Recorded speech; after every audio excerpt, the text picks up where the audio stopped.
Opposition मैंने बताया था, स्क्वायर ऑफ अपोजिशन यानी विरोध का वर्ग, उसमें टोटल मैंने आपको 4 स्टेटमेंट कल वाली क्लास में बताए थे, कॉन्ट्राडिक्टरी, कॉन्ट्ररी, सब कॉन्ट्ररी, सब ऑल्टरनेशन। तो ये चारों टर्म्स, इसके डेफिनेशंस मैंने आपको बताए थे। ठीक है, आज मैं आपको इंडियन फिलॉसफी को बताऊंगा, मतलब भारतीय दर्शन को इंट्रोड्यूस कराऊंगा कि भारतीय दर्शन क्या है, उसके डेफिनेशंस और जो भी बातें हैं इंडियन फिलॉसफी के रिगार्डिंग, तो उसके बारे में हम लोग विस्तार से आज के क्लास में बात करेंगे, है ना। मैं आपके साथ स्क्रीन शेयर कर रहा हूं और हम लोग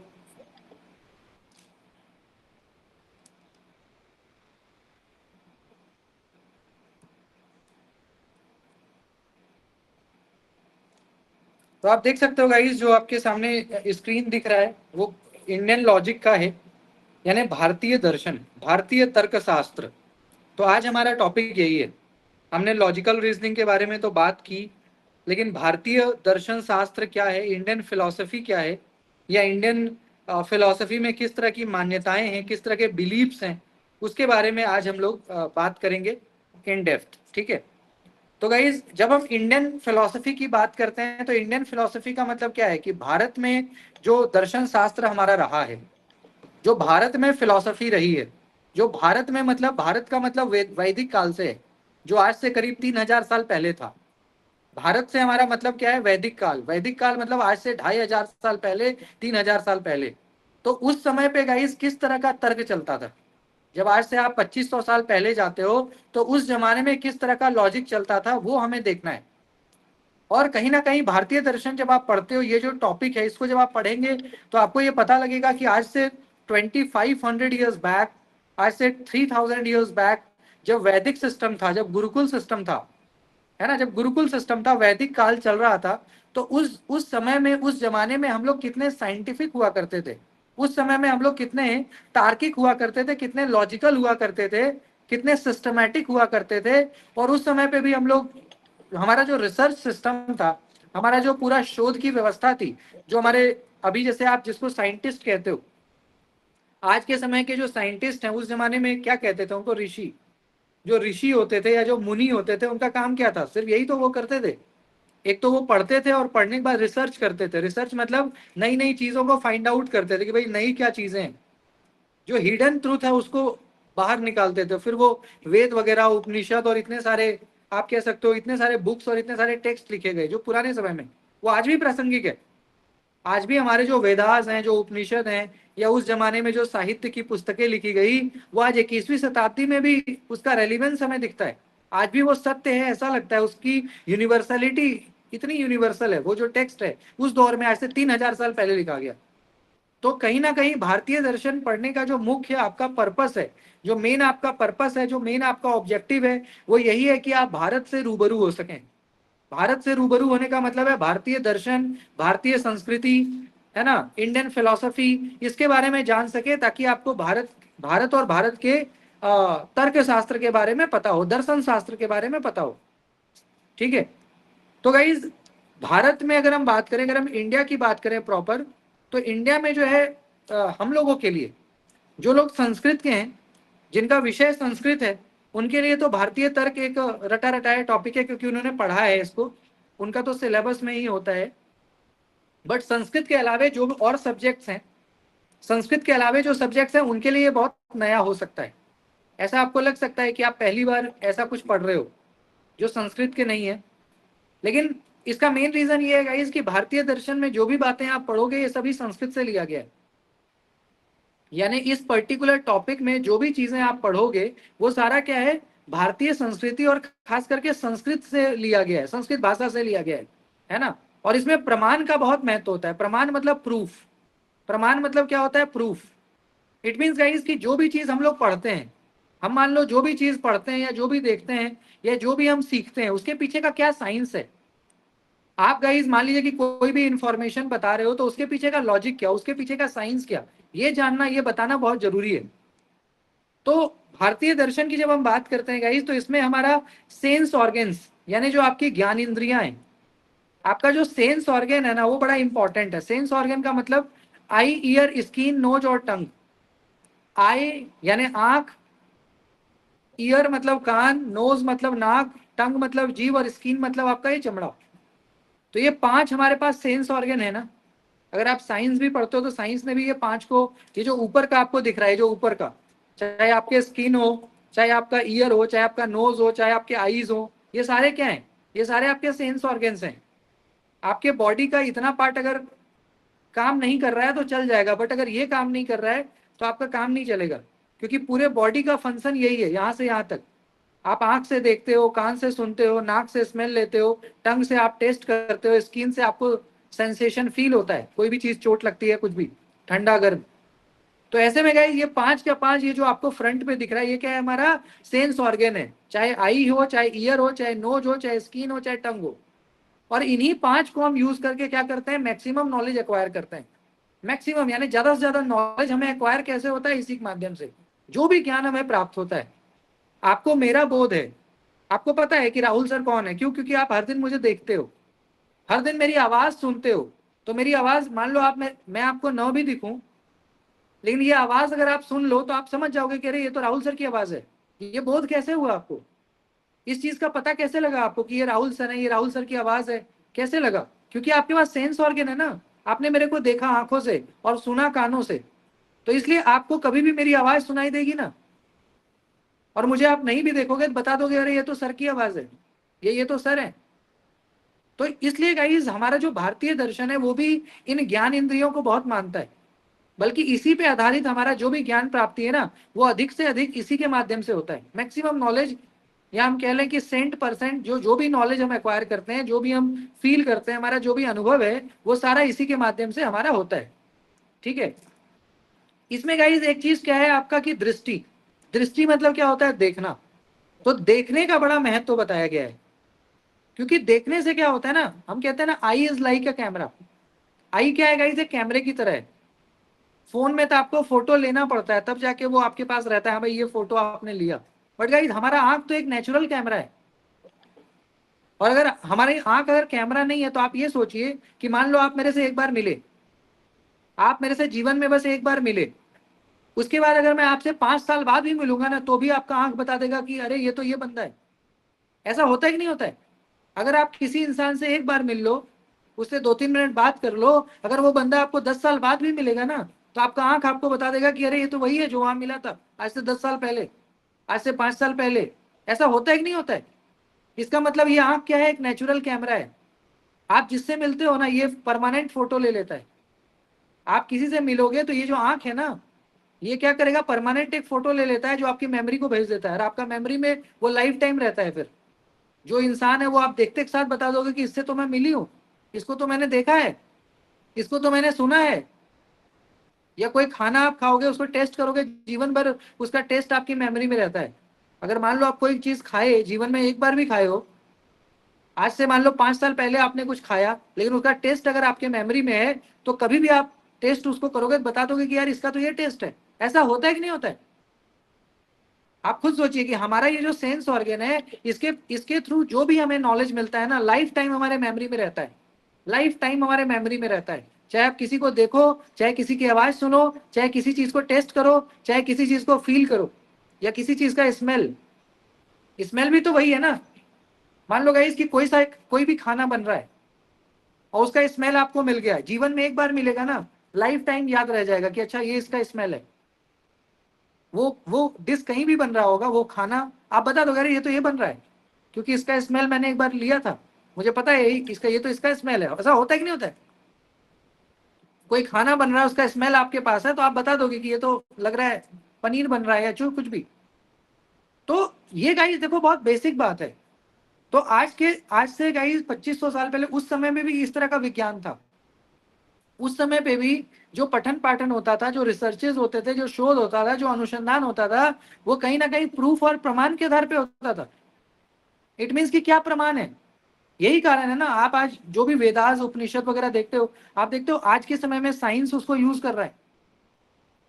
आज के समय में साइंस क्या कर रहा है? उसको यूज कर रहा है। अब आप आयुर्वेद को आज यूज, आज के समय में कोरोना के बाद कोरोना के बाद आयुर्वेद इतना प्रासंगिक हो गया, अब आयुर्वेद में जो बातें लिखी हुई है वो आज थोड़ी बहुत पहले, हजारों साल पहले लिखी हुई है।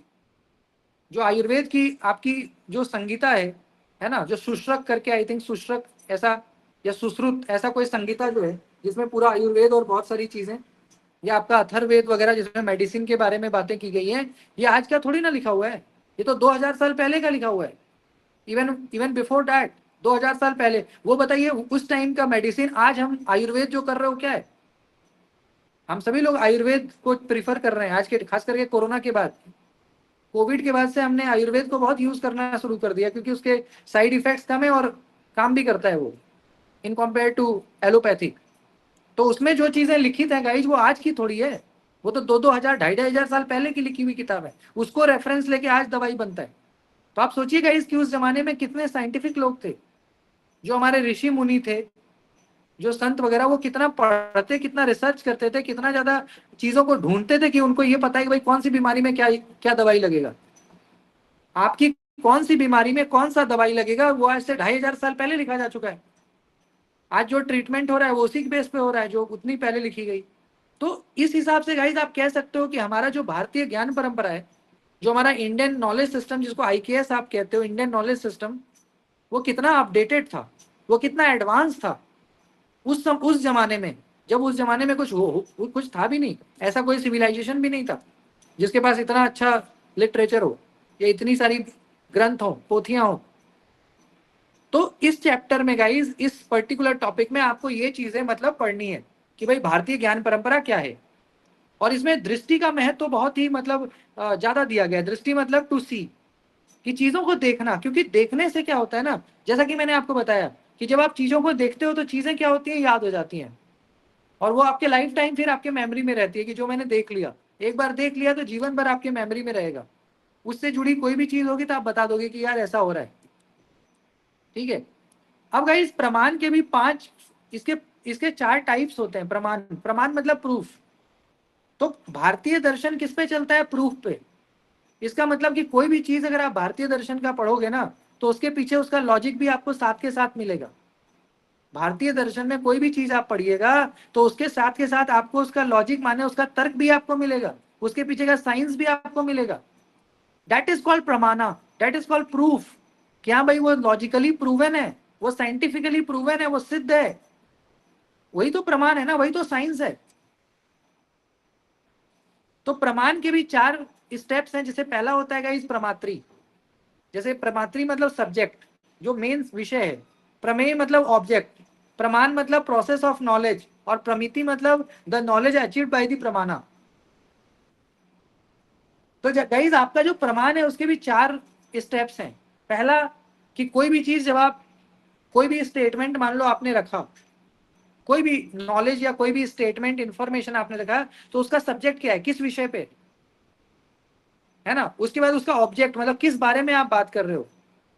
और फिर ज्ञान प्राप्ति का प्रोसेस मतलब प्रक्रिया क्या है, प्रोसेस ऑफ नॉलेज। और फिर the knowledge achieved by the प्रमाणा, यानी कितना नॉलेज आपने अचीव किया। तो ये 4 स्टेप्स हैं, प्रमात्री, प्रमेय, प्रमाण और प्रमिति। ये 4 आपके स्टेप्स होते हैं जो कि प्रमाण के स्टेप्स हैं।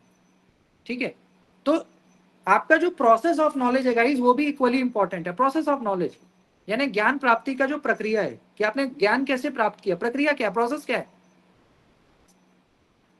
और उसके बाद ultimately the knowledge achieved by the प्रमाणा, जो नॉलेज आपने अचीव किया। तो ये 4 इसके स्टेप्स हमारे माने जाते हैं। अब गाइस हम लोग बात करते हैं हमारे आस्तिक और नास्तिक स्कूल की। जब आप भारतीय दर्शन में जाते हो ना, तो भारतीय दर्शन में जो है गाइस 2 तरह के स्कूल्स बताए गए हैं। भारतीय दर्शन में हमारे पास 2 तरह के स्कूल्स हैं, 2 थॉट प्रोसेस हैं। इट मीन्स 2 विचार हैं। भारतीय दर्शन में हमारे पास 2 विचार हैं। कौन कौन से? नास्तिक और आस्तिक। नास्तिक और आस्तिक। नास्तिक मतलब क्या होता है? जो भगवान, जो मान लो वेदास को ना माने, जो वेदास को नहीं मानता है उसी को ना नास्तिक बोलते हैं। जो वेद को नहीं मानता उसको नास्तिक बोलते हैं। और जो वेद को मानता है उसको क्या कहते हैं? आस्तिक। जिसको किसी भाषा में आप कहते हो one who believe God, one who is the believer of God. तो गॉड को मानने वाला आस्तिक। और जो नॉन बिलीवर है गॉड का, भगवान को नहीं मानता, ईश्वर को नहीं मानता, तो वो नास्तिक हो गया। तो भारतीय ज्ञान परंपरा में भी गाइस ये 2 विचार हुए, एक आस्तिक जो वेदास को मानते हैं, वेदास मतलब ऋग्वेद, यजुर्वेद, सामवेद, अथर्ववेद, टोटल 4 वेदास हैं हमारे पास। तो जो इन 4 वेदास को मानेगा उसको क्या बोलेंगे? आस्तिक। और जो इन वेदास को नहीं मानेगा, रिफ्यूज कर देगा, हम नहीं मानेंगे इसके आइडियल्स को, इसके प्रिंसिपल को, इसके सिद्धांत को हम नहीं मानेंगे, तो जो नहीं मानेगा नास्तिक। तो ये 2 डिवीजन था, 2 बाइफर्केशन है इंडियन फिलॉसफी में। तो जो आस्तिक हैं उनका अलग सिस्टम है। जो नास्तिक का मतलब क्या हो गया गाइस? जो नास्तिक है, जो भगवान को, ईश्वर को नहीं मानते। और ईश्वर मतलब वेदास को नहीं मानते, वेदास को नहीं मानते कि हम ऋग्वेद को नहीं मानते, वो बेकार की चीज है, उसका कोई साइंस नहीं है, उसमें कोई लॉजिक नहीं है, ऐसी बात है। और नास्तिक कौन है गाइस? जो मटेरियलिस्टिक है। नास्तिक कौन है? जो मटेरियलिस्टिक है। मटेरियलिस्टिक मतलब जो मटेरियल को ज्यादा पसंद करते हैं, मटेरियल बेस्ड। मटेरियल का मतलब क्या है गाइस? जो आपको दिखता है, जो आपको दिखता है। दिखता है मतलब जैसे मान लो पैसा आपको दिखता है और पैसा आपके काम की चीज है, इसलिए आप पैसे को भगवान, पैसे को आप सबको, आप कहते हो ना मनी इज एवरीथिंग। जो नास्तिक है वो कह सकते हैं मनी इज एवरीथिंग, भैया मेरे पास पैसा है तो मेरे पास सब कुछ है, मैं ही भगवान हूं, और पैसा नहीं है तो मैं कुछ भी नहीं हूं। आपको जो कंफर्ट, जैसे आपको कार है, कार आपको कंफर्ट देता है, एसी आपको कंफर्ट देता है, कपड़ा पहनते हो तो फैशन करते हो। तो नास्तिक कौन है? जो मटेरियलिस्टिक है। नास्तिक कौन है? जो मटेरियलिस्टिक मतलब वो लोग जो दिखता है उसी पे विश्वास करते हैं। पैसा दिखता है पर भगवान तो हमें नहीं दिखता ना। ईश्वर तो एक विश्वास की, हम विश्वास करते हैं कि हाँ भाई कुछ ऐसी एनर्जी है। बट जो नास्तिक है वो कहते हैं कि जो हमें नहीं दिखता हम नहीं मानते, हमें जो दिखेगा हम उसी को मानेंगे। हमें रोटी दिखता है, कपड़ा दिखता है, मकान दिखता है तो हम मानते हैं उसको। इसी के चक्कर में लगे रहते हैं भाई कि रोटी कपड़ा मकान कैसे अच्छे से अच्छा हो। तो नास्तिक और आस्तिक 2 तरह के आपके, आप कह सकते हो 2 तरह के स्कूल्स हैं, 2 तरह के विचार हैं, ठीक है। और आस्तिक और नास्तिक के भी गाइस कई सारे आगे चल के डिविजन्स हुए, जैसे आप यहाँ देख सकते हो, ये कई बार एग्जाम में भी आपका आता है। तो आस्तिक स्कूल, जैसा कि मैंने आपको बोला, दोज एक्सेप्टिंग द वैदिक अथॉरिटी, क्योंकि हमारा जो वैदिक काल था गाइस वो वेद के अकॉर्डिंग ही चलता है। इवन उस टाइम पे पढ़ाई भी ऐसी ही होती थी, कोई स्पेशलाइजेशन होता था, कोई ऋग्वेद में स्पेशलाइजेशन कर रहा है, कोई यजुर्वेद, सामवेद, ये जो 4 वेद हैं, इन ये वेद भी बहुत बड़ा है ना, ये वेद भी तो कोई बहुत बड़ा टेक्स्ट है, तो ऐसे में इसमें स्पेशलाइजेशन होता था। हर एक स्टूडेंट को कोई ना कोई वेद में स्पेशलाइजेशन करना होता था ना, इसी की पठन पाठन पढ़ाई होती थी, है ना, इससे जुड़े टेक्स्ट की। तो आस्तिक स्कूल, जिसको आप गाइस इंग्लिश में ऑर्थोडॉक्स स्कूल भी कहते हो, ऑर्थोडॉक्स स्कूल। तो आस्तिक स्कूल के गाइस करीब 6 डिविजन्स हुए। जैसे पहला हुआ न्याया, फिर हुआ वैशेषिका, फिर हुआ सांख्य, योग, मीमांसा और वेदांता। ठीक है, आस्तिक स्कूल के क्या हुए? ये 6 डिविजन्स हुए, न्याया, वैशेषिका, सांख्य, योग, मीमांसा और वेदांता। और जब हम नास्तिक स्कूल की बात करते हैं गाइस, तो नास्तिक स्कूल के 3 डिविजन्स हुए, चरवाक, जैनिज्म और बुद्धिज्म। ठीक है, नास्तिक स्कूल के कितने डिवीजन हुए? चरवाक, जैनिज्म और बुद्धिज्म, ये 3 डिविजन्स हुए। तो गाइस जब हम न्याया की बात करते हैं, ये जो आस्तिक स्कूल के जो 6 डिविजन्स हैं, चाहे वो न्याया हो, वैशेषिका हो, सांख्य हो, योग हो, मीमांसा हो या वेदांता हो, तो ये क्या है? ऑर्थोडॉक्स स्कूल के 6 आपके डिविजन्स हैं। और जब हम नास्तिक स्कूल की बात करते हैं, तो जैसा कि मैंने आपको कहा कि नास्तिक स्कूल कौन हो गए? जिन्होंने वेद को मानने से इनकार कर दिया कि जी हम वेद को नहीं मानते, वेद में जो चीजें लिखी गई हैं वेदास में, हम नहीं मानते उसको। तो उसमें आपके सबसे पहले तो चरवाक, चरवाक एक बहुत बड़ी फिलॉसफी है। चरवाका का मतलब ही होता है मटेरियलिस्ट, जो भी मैं आपको कह रहा था। मटेरियलिस्ट मतलब क्या होता है? हालांकि आजकल हम सभी लोग मटेरियलिस्टिक हैं, हम सभी को अपने प्लेजर वाली चीज चाहिए। और प्लेजर किससे मिलता है? मटेरियल से।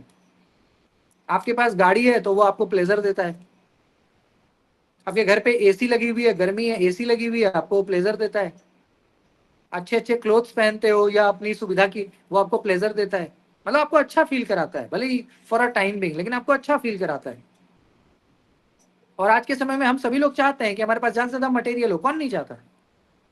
हम में से कौन नहीं चाहता कि हमारे पास बहुत सारी गाड़ियां हो, हमारे पास बहुत अच्छा घर हो, घर में कई तरह के फर्नीचर्स हो, यूटेंसिल्स हो, कौन नहीं चाहता?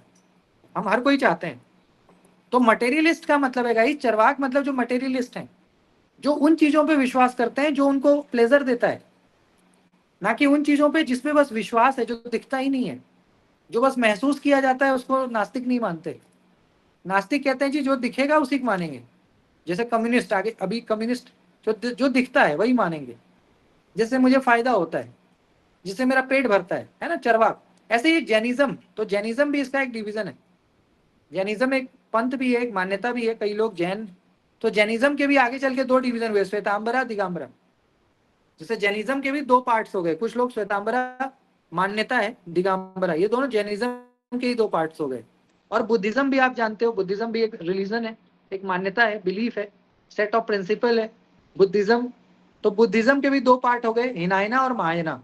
तो कुछ लोग हिनायना को मानते हैं, कुछ महायाना, दोनों के प्रिंसिपल में थोड़ा बहुत अंतर है, थोड़ा बहुत क्या है, अंतर है हिनायना में और महायाना में। तो ये नास्तिक स्कूल के 3 हो गए, चरवाक, जैनिज्म और बुद्धिज्म। तो जैनिज्म बुद्धिज्म तो आप सब लोग जानते हो, और एक चरवाक, जिसको हम इंग्लिश में क्या कहते हैं, मटेरियलिस्ट, जो मटेरियल लवर है। तो जो मटेरियल को पसंद करेगा वो वेद को तो मानेगा नहीं, क्योंकि वेदास वाले तो बड़े सिंपल होते हैं ना, जो उन चीजों पे विश्वास करते हैं जो नहीं दिखता, हमारी आस्था। हम सभी लोग इस क्लास में ज्यादातर लोग क्या हैं, मुझे लगता है कि आस्तिक हैं, मैक्सिमम लोग आस्तिक ही होंगे इस क्लास में। तो आस्तिक हम, जो हमारे जैसे लोग हैं, हम लोग क्या करते हैं, जो हमें नहीं दिखता हम उस पे बल्कि ज्यादा विश्वास करते हैं। मैं आपको दिख रहा हूं, आपको मेरे पे हो सकता है विश्वास ना हो, लेकिन आपको भगवान पे जरूर विश्वास होगा कि भगवान चाहेंगे ना तो मेरा नेट हो जाएगा, ईश्वर की कृपा होगी ना तो जेआरएफ हो जाएगा, ऐसा हम कहते हैं ना। मैं आपको पढ़ा रहा हूं तो मेरे पे हो सकता है आपका विश्वास ना भी हो कि यार सर ठीक है पढ़ा रहे हैं, पता नहीं क्या होगा, पर ईश्वर पे जरूर आपका विश्वास होता है कि ईश्वर चाहेंगे ना तो मेरा जेआरएफ हो जाएगा, ईश्वर की कृपा होगी ना नेट हो जाएगा, ईश्वर की कृपा होगी ना मैं प्रोफेसर हो जाऊंगी। तो ईश्वर की कृपा, ईश्वर कौन है, क्या किसी ने देखा है, नहीं देखा, हाँ लेकिन एहसास किया है। मैंने देखा है, नहीं देखा, आपने देखा नहीं, लेकिन हाँ एक एहसास है, एक ऐसी मान्यता है, एक ऐसा बिलीफ है कि हाँ भाई है, someone is there to protect us. तो वो लोग क्या हो गए गाइस, आस्तिक। ठीक है, अब इसमें गाइस आगे की बात अगर हम करें, अगर हम आस्तिक स्कूल को पर्टिकुलरली गाइस आस्तिक स्कूल की दृष्टि से बात करें, तो आप यहाँ पे देखिए कि कौन से स्कूल को किसने फाउंड किया, जैसे कौन से स्कूल को किसने बनाया। अब इतने पहले की बात है, ऐसे 3000 साल पहले की बात मैं आपको बता रहा हूँ, करीब 3000 साल पहले की बात मैं आपको बता रहा हूँ, आज से 3000। तो जब गाइस हम लोग आस्तिक स्कूल की बात करते हैं, तो आस्तिक स्कूल के टोटल कितने पार्ट्स हो गए, 6 पार्ट्स। उसमें जैसे वैशेषिका स्कूल है, तो वैशेषिका स्कूल के फाउंडर कौन है, ऋषि कनाद। जो हमारा वैशेषिक स्कूल है, इसका जो फाउंडर है वो कौन हो गया, ऋषि कनाद। तो ऋषि कनाद ने वैशेषिका स्कूल को फाउंड किया, इस फिलॉसफी को बनाया, जिसमें क्या पढ़ाया जाता था, science of logic and futility of Maya. Logic मतलब तर्क, विज्ञान, विज्ञान पढ़ाया जाता था, और इसके साथ साथ माया की फ्यूटिलिटी, जो माया मतलब जो एक माया मोह होता है ना, हम सभी लोग कहते हैं ना यार बड़ा माया मोह में फंसे हुए हैं। माया मोह मतलब अपने घर परिवार का, अपने रिलेटिव्स का, पैसे का, इंसान तो माया में ही फंसा हुआ है ना। हम सभी लोग अगर माया मोह से ऊपर उठोगे तब तो साधु बन जाओगे, संत बन जाओगे, या कुछ ऐसे बन जाओगे जी किसी से मतलब ही नहीं। तो इन चीजों को बताया जाता था वैसे सिखाया स्कूल में कि माया क्या है, एक ऐसी माया जिससे हम सभी लोग फंसे हुए हैं, हम सभी लोग उसी चक्कर में लगे हैं दिन रात। ठीक है, तो ये वैसे सिखाया स्कूल में पढ़ाया जाता था। इसके बाद गाइस अगर हम लोग न्याया की बात करें, क्योंकि टोटल आस्तिक स्कूल में 6 स्कूल्स हैं। आस्तिक फिलॉसफी में जो टोटल स्कूलों की संख्या है वो कितनी है, 6। तो पहला तो वैसे सिखाया स्कूल है, जिसके जिसके आपके फाउंडर कौन है, ऋषि कनाद, जहाँ पे लॉजिक और माया पढ़ाते हैं।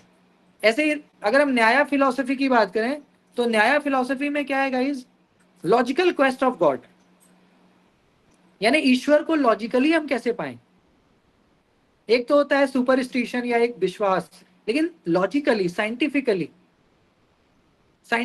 हम गॉड को कैसे मतलब पा सकते हैं, लॉजिकल क्वेस्ट। जैसे आजकल हम लोग आजकल हम लोग कैसे साइंटिफिक हो रहे हैं।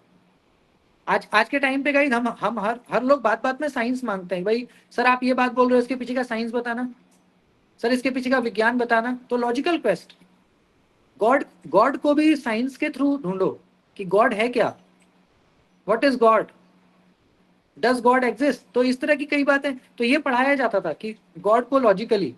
और इसके बाद गाइस फेजेज ऑफ क्रिएशन, जो हमारा ये धरती बना, दुनिया बना, तो इसके क्रिएशन के बारे में न्याय स्कूल में पढ़ाया जाता था, जिसको किसने फाउंड किया, ऋषि गौतम ने। ऋषि गौतम ने इसको क्या किया, स्थापना की इसकी, इस स्कूल की। ऐसे ही तीसरा स्कूल है गाइस योग, योग स्कूल, फिलॉसफी, योग फिलॉसफी। योग को किसने किया, ऋषि पतंजलि। ये बाबा रामदेव वाला पतंजलि नहीं, इससे पहले एक पतंजलि हुआ करते थे, जो सबसे पहले जिन्होंने ये आयुर्वेद और पतंजलि और मेडिटेशन के बारे में हमें बताया उस जमाने में, ऐसे 2-2,500 साल पहले। उसी को आगे चल के बाबा रामदेव ने अपनी कंपनी का नाम रख दिया पतंजलि। पर ये ऋषि पतंजलि कोई और हैं, जो उस जमाने में हुआ करते थे, वैदिक काल में हुआ करते थे। उन्होंने क्या बनाया था, योग, योग फिलॉसफी। फाउंडर कौन है, ऋषि पतंजलि, जिन्होंने किसके बारे में बताया, मेडिटेशन, समाधि। आज भी हम लोग करते हैं ना, मेडिटेट करते हो, अपने दिमाग को शांत करते हो, कई तरह के एक्सरसाइजेस करते हो, योग करते हो, है ना। समाधि, समाधि मतलब कि कैसे लाइफ में हमें पीस मिले। तो उन सभी चीजों को हमें किसने बताया, ऋषि पतंजलि ने इस स्कूल, अपने स्कूल में बताया।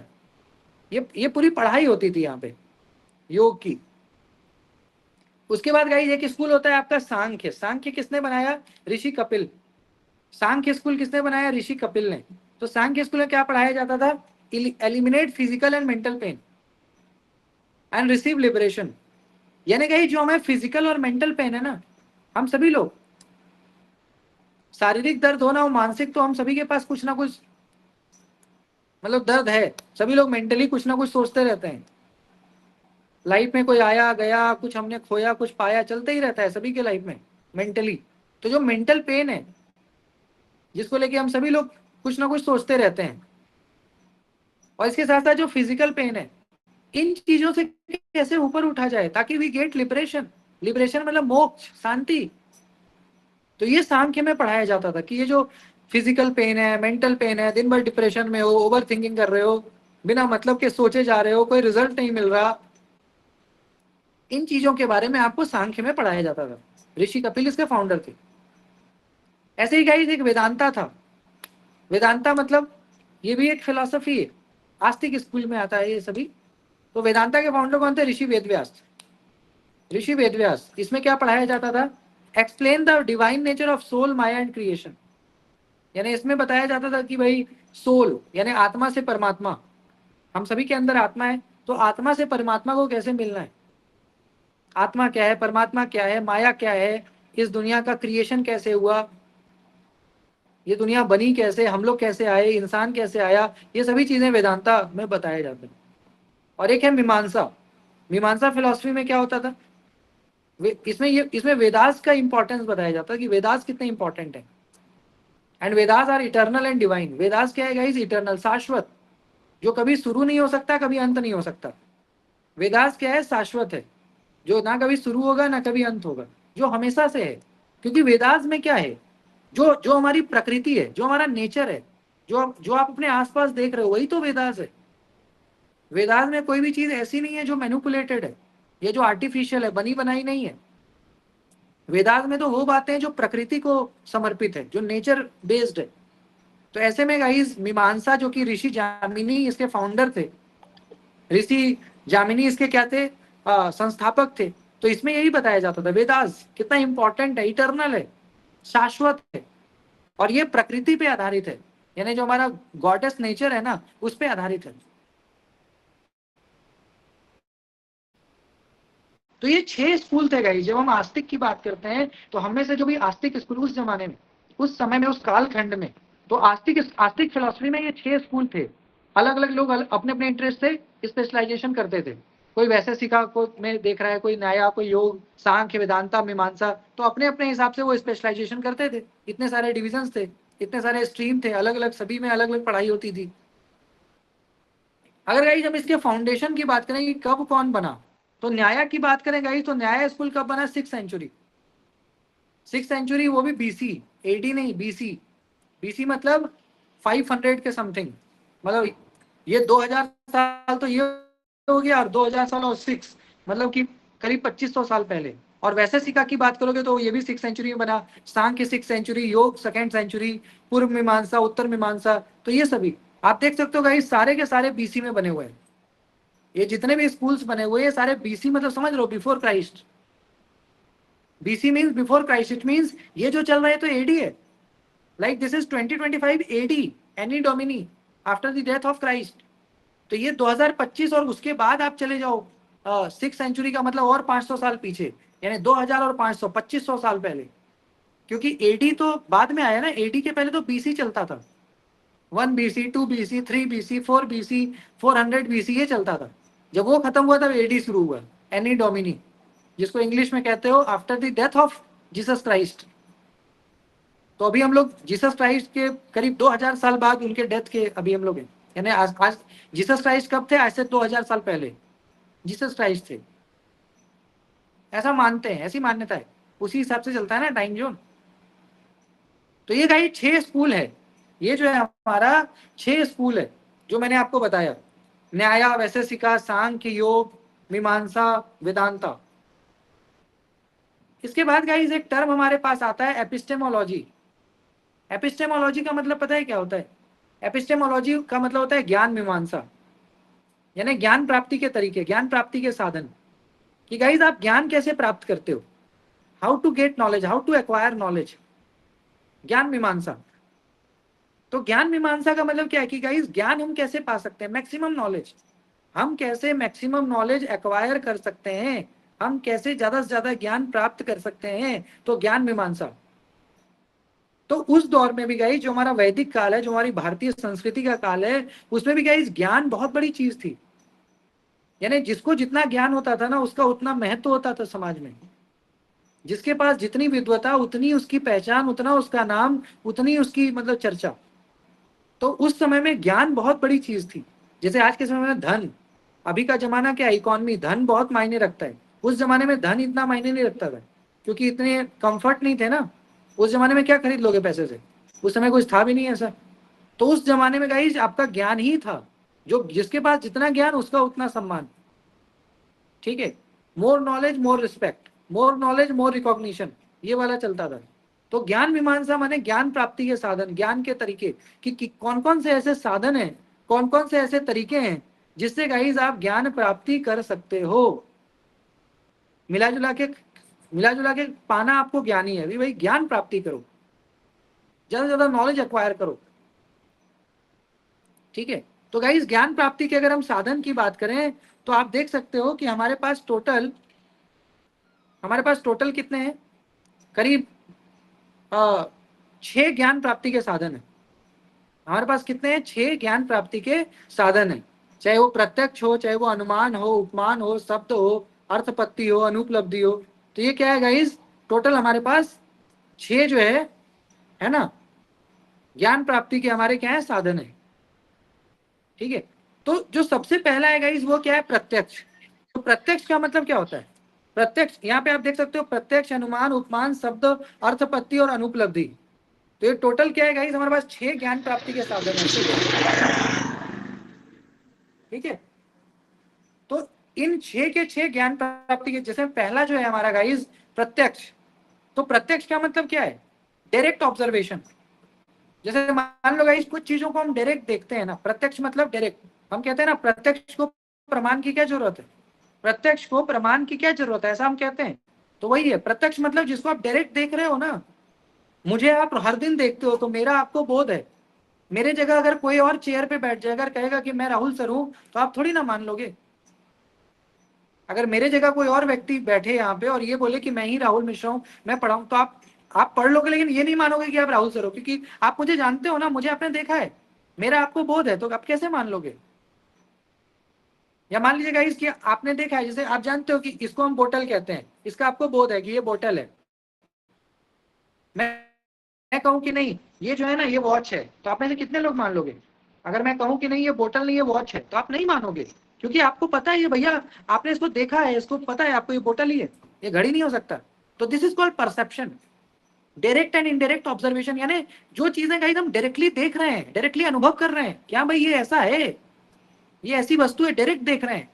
या इनडायरेक्ट भी मान लो कि मेरे थ्रू आपको पता चल रहा है, किसी और के थ्रू इनडायरेक्टली भी आप जिसके बारे में पता करके विश्वस्त हो गए, तो वो तो ज्ञान प्राप्ति का साधन है ना, प्रत्यक्ष, प्रत्यक्ष प्रमाण।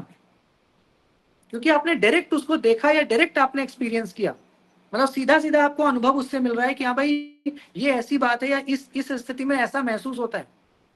ऐसा करेंगे तो ऐसा होगा, direct observation, indirect observation, direct मतलब एक्सपीरियंस के बेस पे, अनुभव के आधार पे। तो that is called what, that is called प्रत्यक्ष, प्रत्यक्ष प्रमाण, कि प्रत्यक्ष आपने ज्ञान प्राप्ति की। ऐसे ही गाइस और भी इसके 5 हैं, जैसे अनुमान है, उपमान है, शब्द है, अर्थपत्ति है, अनुपलब्धि है। तो ये 6 हम कह सकते हैं मोटे तौर पे कि ये 6 भारतीय ज्ञान परंपरा में मीन्स ऑफ नॉलेज यही है। यानी गाइस मीन्स ऑफ नॉलेज माने कि इसी 6 के थ्रू मैक्सिमम नॉलेज एक्वायर किया जाता था, यही 6 के थ्रू। जैसे जिसमें एक मैंने आपको बता दिया प्रत्यक्ष, प्रत्यक्ष मैंने आपको बता दिया कि ये भी एक ज्ञान प्राप्ति का था। इसके अलावा जो है उसको हम कल के क्लास में बात करेंगे। कल सारा का सारा मैं बताऊंगा आपको कि भाई ये 6 का क्या मतलब है विथ एग्जाम्पल। ठीक है, ये 6 का क्या मतलब है विथ एग्जाम्पल मैं आपको बताऊंगा। ये ज्ञान प्राप्ति के सारे साधन है, 7वां नहीं है, ये 6 ही है, 7वां कोई नहीं है। यही 6 के माध्यम से हम क्या करते थे, ज्ञान प्राप्ति करते थे। ठीक है, तो गाइज आज के क्लास में मैंने आपको एक बेसिक बताया कि भाई भारतीय ज्ञान परंपरा क्या है, भारतीय ज्ञान परंपरा क्या है, इसको हम क्यों पढ़ते हैं, इसका क्या सिलेबस है, वो मैंने थोड़ा सा आपको इंट्रो दिया।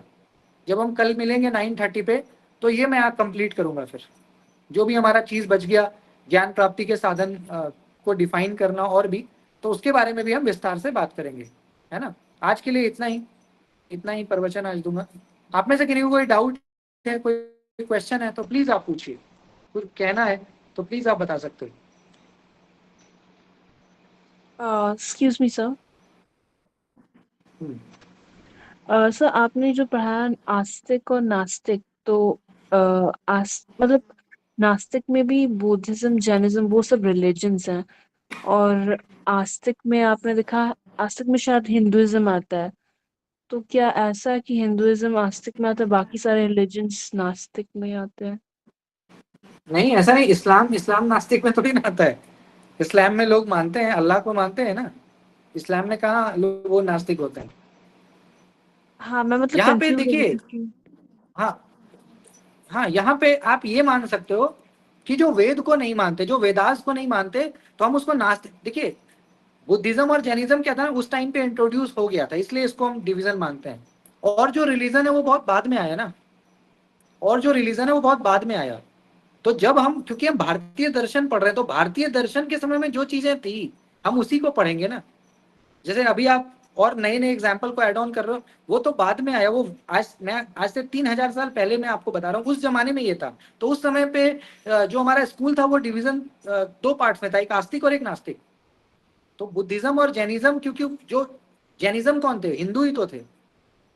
जो जैन थे वो कौन थे, हिंदू ही तो थे। वो आज भी जैन में कई लोग हिंदुइज्म में मतलब वो लॉर्ड शिव को मानते हैं। बुद्धिज्म में कौन थे, वो तो हिंदू ही तो थे ना। बाद में गौतम बुद्ध क्या थे, पहले सिद्धार्थ थे। Siddharth letter become Gautam Buddha.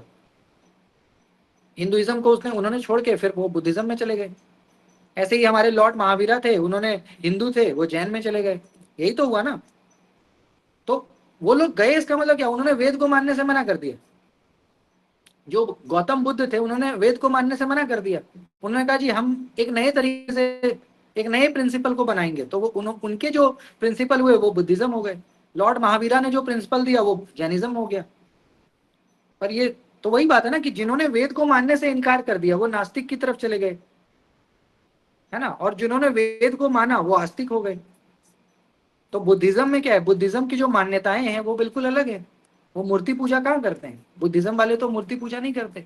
जैन भी मूर्ति पूजा नहीं करते, कुछ लोग, कुछ जैन तो करते हैं, सब लोग नहीं करते। तो वो डिवीजन है। हिंदुइज्म में भी कई लोग हो सकते हैं जो आस्तिक और नास्तिक दोनों। कई लोग ऐसे हिंदूज हो सकते हैं जो नास्तिक हो सकते हैं। वो रिलीजन बेस्ड नहीं है, वो मान्यता है। It is all about belief कि आप वेद को मानते हो तो यू आर आस्तिक, वेद नहीं मानते हो तो आप नास्तिक। ये बाइफरकेशन। तो ये जो मूर्ति वाला आपने बोला, तो ये मतलब हम सेंस से देख सकते हैं, तो मतलब हाँ, मॉडर्न टाइम में देख सकते हो, आज के समय में देख सकते हो ऐसा। ओके, तो नास्तिक ही होगा ना? कह सकते हो। ओके सर, ठीक है। हाँ, ऋषभ देव जी है ना, ऋषभ देव जी है लॉर्ड महावीरा 24 तीर्थंकर है ना, तीर्थंकर महावीरा। ठीक है, ऋषभ देव जी संस्थापक हैं। जी।